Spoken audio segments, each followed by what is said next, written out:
camel, and the ox ran away, and told the man at the end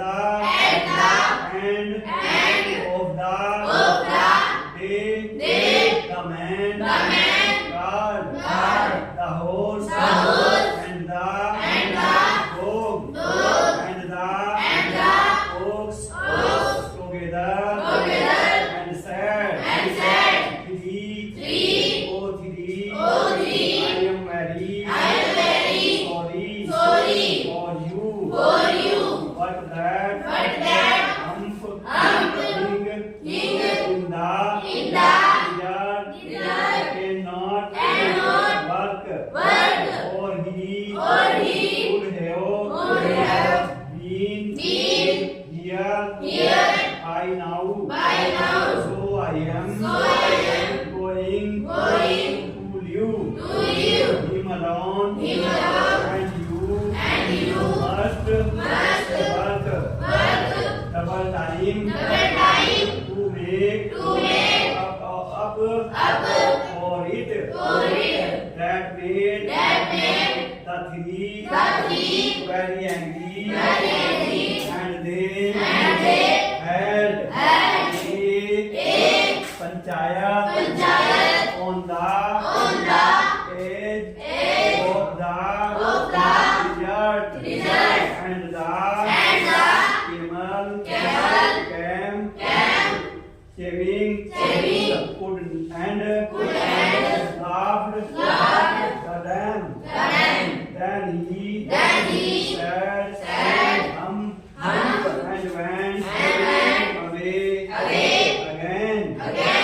Presently, here came along the pigeon who was in charge of all wizards, rolling in a cloud of dust.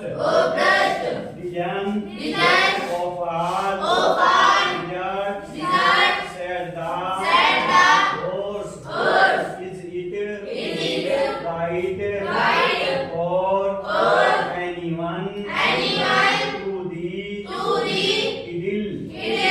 Certainly not, said the pigeon.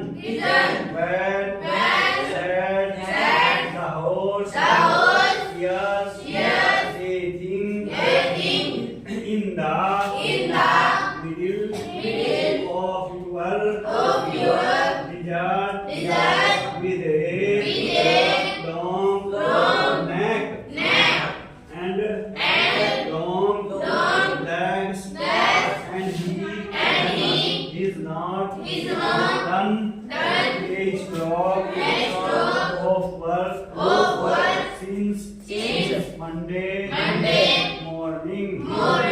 He would not root. We said the pigeon whistling, that is my camel. What does he say about it? He says and he would not follow. Said the ox, very good.